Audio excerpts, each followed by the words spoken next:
One of the many reasons why educators or we feel that reading is so difficult to achieve is that we fail to understand what reading is. And this session, as I present to you earlier, talks about the nature of reading.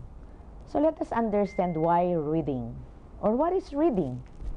So reading is a dynamic process in which the reader interacts with the text to construct meaning.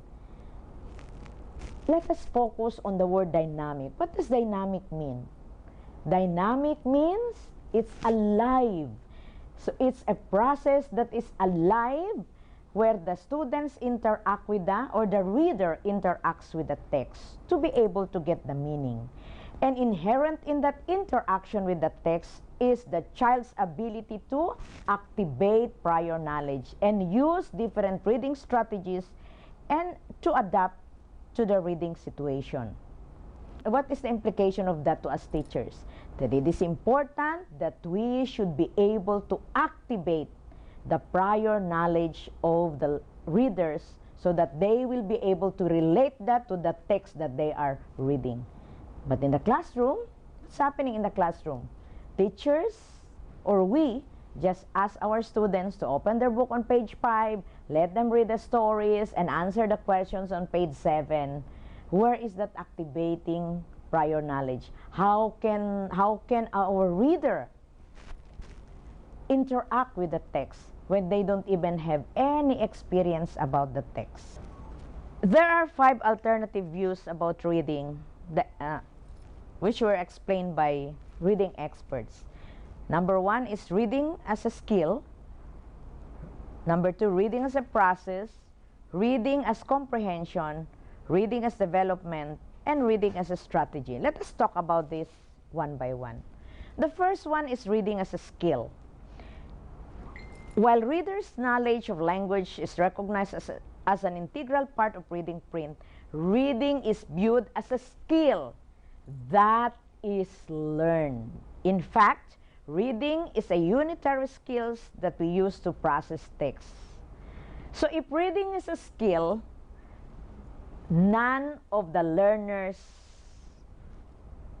can be categorized as frustrated readers because it is something that we can learn, something that we can develop, like cooking, driving. But the question is that what will it take for a learners to be able to learn that skill? And because it is said that it is a unitary skills, let's find out what are the skills needed for a students to be able to read. So, reading as a skill is a global skills, and there are 2 big skills. The first one is word identification skills, and the second one is comprehension skills. Let's talk about this one by one. Word identification skills. The first one is whole word recognition. So these are the words that we introduce through sight words. We ask our students to memorize the whole word. And this is the practice in the classroom. We keep on asking them, we provide them with drills. Beautiful, beautiful, beautiful, until they will be able to memorize the word. But the question is, will that be enough? Will our students be able to memorize all the words in the dictionary, all the words in the text so that they'll be able to read the text? Definitely it's not, because it's just a pinch of the reading as a skill. The next one is visual configuration. This happens when the students or when the kids are learning to read. They look at the visual, they look at the drawings, and they'll be able to tell stories. And all the while we're thinking that they are reading. See, I hope you remember your kids, you know, they look at the book, and even if the book is upside down, they look at all those visuals there and they'll say, oh, a grandmother is cooking, because there's a visual there that shows an old lady is cooking. We thought that it's reading, but it's just one of the skills. And actually, it's not yet reading per se. The students just put meaning to the visual that they saw. The third one is meaning association. So, they know that this one, the visual, this, this is McDo. And they come to McDo every weekend. So McDo became part of their oral vocabulary. So once they saw this, they'll say, McDo, McDo, McDo. But they don't know how to read yet the word McDo. But because it's part of their oral vocabulary, they were able to say the words. Okay. The next part is whole word analysis in context. Okay. So that's why we use context clues for the students to be able to get the meaning of the words by analyzing the context in that particular sentence. So that is whole word analysis in context. We recognize the word, we identify the word by using those other words that we know in the context of that statement. Okay? The most critical really is the graphophoneme correspondence analysis. Graphophoneme means grapheme and phoneme. Grapheme refers to the symbol, while phoneme refers to the sound. So it's the combination of the symbol, example letter M, and the sound of letter M is M. That's graphophoneme analysis. But there are different components of graphophoneme analysis. Number one is phonics. Okay? So this is using alphabetic principles. So this is associating the symbol so with the sound. Example, single letter. So this is letter M, the sound is M. This is letter B, the sound is B. That's single letter, associating the symbols and the sound. Then we have clusters for English. We have the CL, we have the CH. So you identify that. So we associate. CL is CL, CH is CH. Okay, so we have to teach that to our students for them to be able to read, because it is part of the skills that they're gonna develop to be better reader. The third one is inflectional endings. So these are the ing that we add to words. Okay, like example, climb, we add ing, climbing. We have to teach that, because if they will be able to read the word climb using the CL and the so climbed, they need to realize that if we add ing to that word climb, it becomes climbing. Okay, so those are parts of graphophoneme analysis. The other one is the spelling pattern. So when they learn that k, a, t is cat, they will be able to spell the word, because we will say, what's the first sound? K, which is consonant. What's the middle sound? It's a, which is a vowel. And what's the last sound? T, which is a consonant. So it's a CBC pattern. So they'll be able to identify the word by identifying the consonants and the vowel sounds in that word. Then we have the CBCE, like hate. Okay, from the word hat. Okay, it's act, hat. If you add an E, it becomes hate. So there's a rule in that the students should be able to learn to be able to read the word. The explanation is that the short A becomes long A if the word is in CBCE, or if the word ends with an E or a vowel. So hat becomes hate. Okay, then the VC, which is vowel consonant, is, of. So they should know. What's the first sound? E. What's the next sound? S. So is. That's is. So that's VC, vowel and consonant. Then of course, this is often used in the mother tongue and the Filipino, the syllabication. Students should be able to learn the syllables of the word, how many syllables there are, and what comprise that syllables for them to be able to read. And syllabication is a skill. Okay, so there are different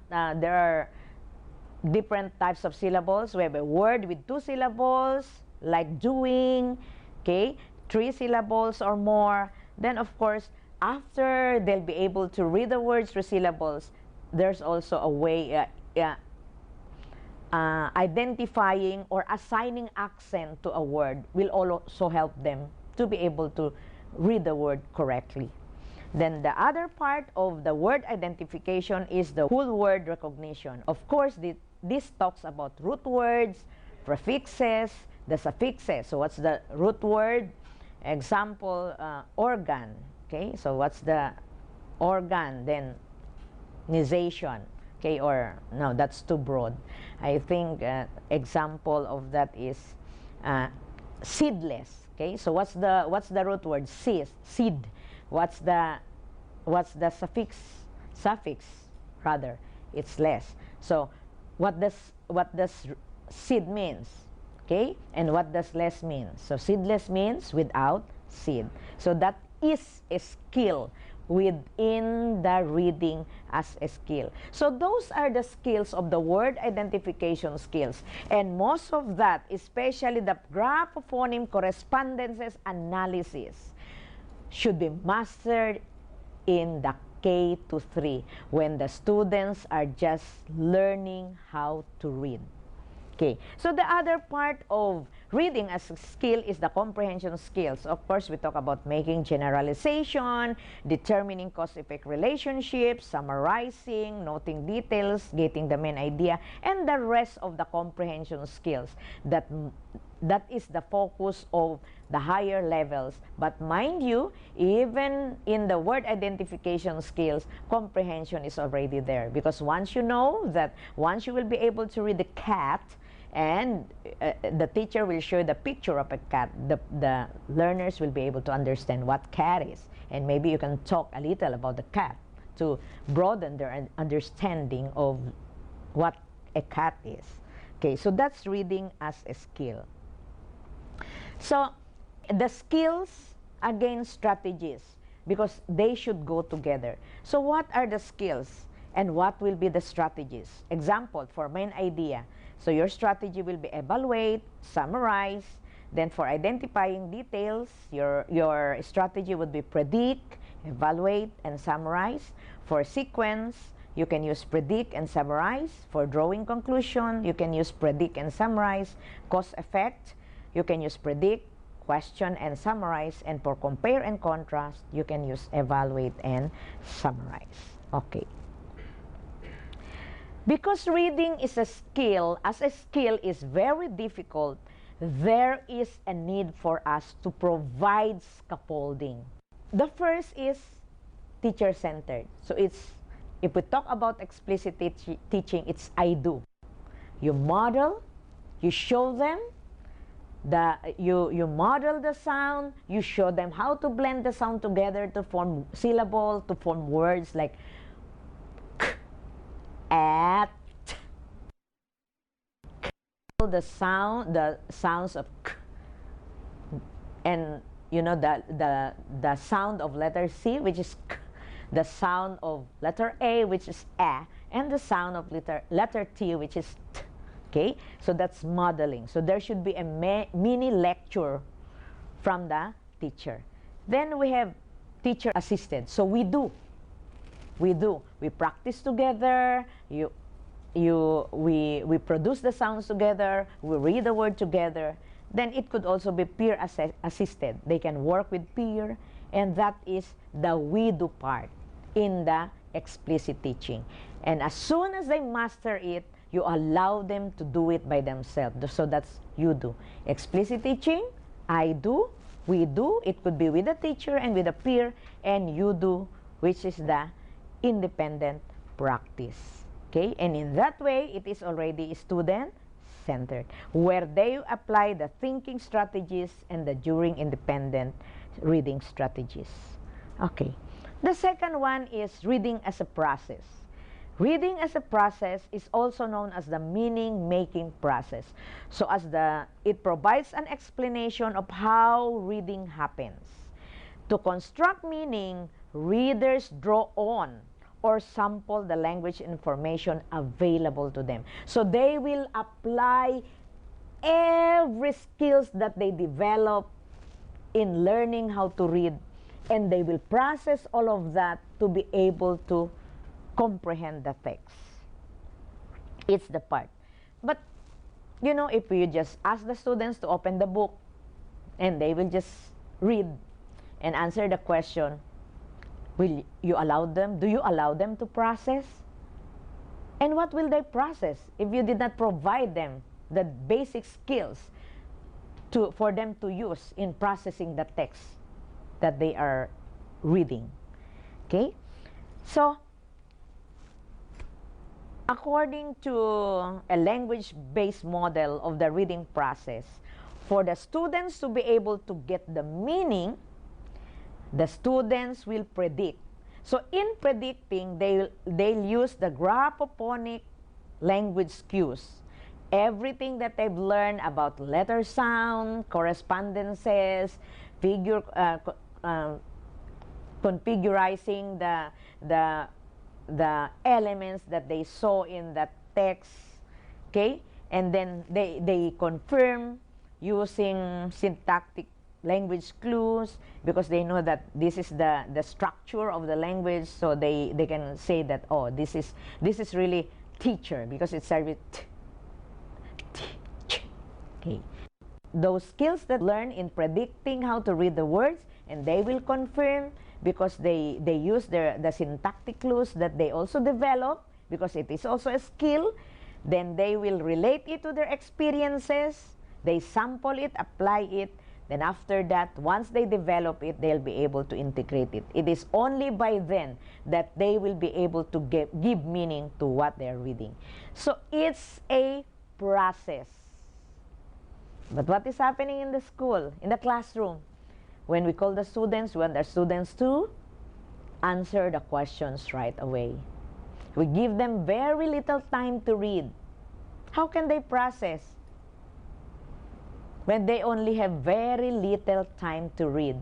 When they have to apply all their knowledge developed in reading as a skill to be able to understand that, to be able to process everything, to be able to get meaning. Therefore, the challenge for us is to be able to provide our students with ample time to understand the text and even the questions that we're asking. Kayo nga, pag tinatanong kayo, matagal nga kayo makasagot. Ang cellphone nga, pag nag-upload ka, ang tagal kasi pinoproseso. And you can only do that if the students have mastered the prerequisite skills, the different skills that they have to master to be able to process a text. The third one is reading as comprehension. According to Kaiser, comprehension occurs in the transaction between the reader and the text. And of course, the reading situation, which is the purpose and the setting of the text. So, here is an interactive model of reading as comprehension. So, what are the three? The context, the text, and the reader. So, what in the context that the student should know? The environment and the physical factor. The reading situation, the setting, and the task. What's the purpose of reading the text? So, it's very important that we have to discuss that before we allow our students to read. Then, let us look at the reader. The background and experiences of the reader is the text within the experience, within the background of the student, so that they'll be able to relate. And the knowledge about the subject. Are the students familiar with the text that they will be reading? Are the words within the reading ability of the students? Are the words familiar to the students? Are the words in the text, rather, familiar to the students? And of course, have we motivated them? Is the text interested to them? Because this will affect the comprehension. And of course, about the text, the organization of the text, the content, the readability level of the text, whether the text is too difficult. That's why Phil Erie talks about readability level of the text, that these are for grade 1, these are for grade 2, these are for grade 3, so on and so forth.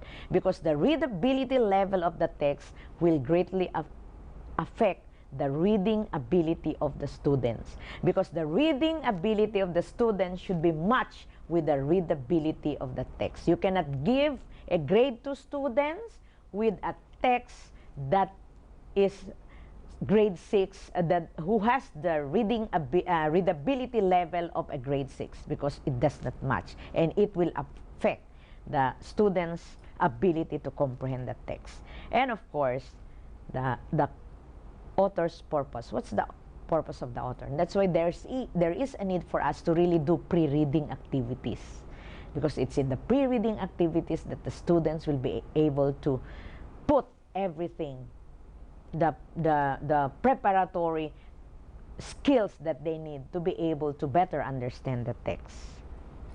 So what are the factors that affect reading comprehension? Of course, in the reader. So what about the reader that will affect the comprehension? Number 1 is the script knowledge. Is the script familiar to the text? So there's no problem with us, because we use the same text in the mother tongue, in Filipino and English. Knowledge about the language. Okay? So this is where they use graphophonic analysis, the syntax, and the semantic, and even the pragmatics. Okay? The deeper meaning of what they have read. Knowledge about the structure. Okay? They should know the structure of the language. And of course, the pragmatic system. How language is used in the real context. Okay. For text, what affects them is really the text structure. What kind of text? What is the vocabulary, the language, even the specific word choice. That's why there's a need for us to unlock the words of the text that they will be reading. How well text is written, the content, is it too difficult for the students? Are the words being used not within the reading ability, or the readability level of the text is too high for the reading ability? And of course, the intent of the author. For content, it talks about the purpose. What's the purpose of the author in writing the story? And of course, the setting and the character. So the fourth one is reading as development. Reading is an interplay of one's experience, the oral language, and the ability to interpret written symbols. Okay? As you look at the diagram, it's always with the experience. This is also what Anderson stressed in his schema theory, that the background knowledge, the experience of the students really will help them comprehend. So we cannot give them a text that is not within their comprehension, because it's developmental. It should start from experience, followed by oral language. They talk about their experience orally, and later on, when you introduce them to a written text, they will be able to develop and comprehend the text, because it is part of their experience and it's part of their oral language, or the many vocabulary that they have in their oral repertoire of knowledge. Okay. And this is the reason why we have the mother tongue, the Filipino, and the English, because it's the same experience that they talk about, that they develop, they talk about in oral. And once they'll be able to read, they will be able to relate all those experiences that they've shared orally into the written text. And it's the same experience once they know the second language, or the Filipino, for those whose mother tongue is not Filipino, they'll be able to relate that as soon as they have enough vocabulary in the oral language. They use the same experiences, talk about the experiences in the second language, or even in the third, once they have enough vocabulary. And it's the same experience, the same oral language skills that they will apply once they'll be able to relate those in the written knowledge or written text. So reading is development. It follows a system. There is no shortcut. They have to begin with experiences, use that experiences in the oral language, which will be discussed later once we talk about the big six. And the last one is reading as a strategy. Strategies are conscious, flexible plans a reader applies to a variety of texts. The use of strategies implies awareness, reflection, in interaction between the reader and the author. So the students reading that text should be interacting with the author, knowing about the character, knowing about the purpose of the author in writing that. Strategies do not operate individually or sequentially, but are interrelated and recursive. Meaning to say, the different strategies that you apply can be used all over again and again and interchangeably. Okay? The goal is the active construction of meaning and the ability to adapt strategies to varying reading demands. So what are the two basic strategies? We have the cognitive and the metacognitive strategies. So for cognitive, what are the different strategies that we use to develop our cognitive skills? We have the previewing, highlighting, outlining, taking notes, mapping information, rereading, finding key vocabulary. And these are the things that we do once we are reading. See? So we need to develop all those. We need to provide our students with ample exercises to be able to use previewing, highlighting, by asking them to, underline the words that you do not understand. Underline the words that give you the best meaning of what the text is trying to drive at. And of course, the skills, these are predicting, inferring, self-questioning. Okay, when you read, is my prediction correct? What gives me the idea that my understanding is really the one that the author would want me to understand? Okay, monitoring, clarifying, evaluating, summarizing, and visualizing.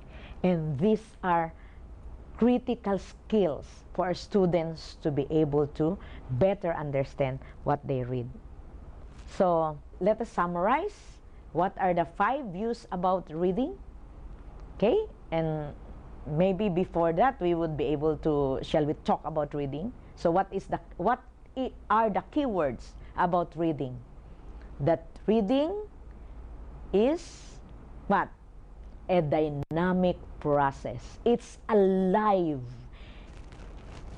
The students should be able to interact with the text that they are reading.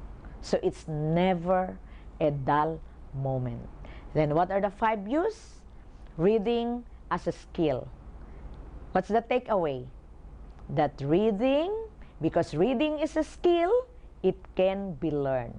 But because it is a very difficult and complex skill, it has to be taught systematically, explicitly, by doing, by modeling, I do, by working together, we do, and by allowing the students to do it by themselves. You do. So it's explicit teaching. The second is reading as a process. It's a meaning-making process. That's our keyword. So allow the students, give students ample time to read and ample time to apply the skills that they've learned to be able to read. Next is reading as comprehension. That the text, the context, and the reader is very important to be considered before we give the students a text so that they will be able to comprehend what they've read. The fourth one is reading is development, that it should always start from where the students are. From their experience, move to oral language before they will be introduced to a written one, which will be further discussed in the Big Six. And the last one is reading as a strategy. And there are two big strategies that our students should develop: the cognitive and the metacognitive strategies.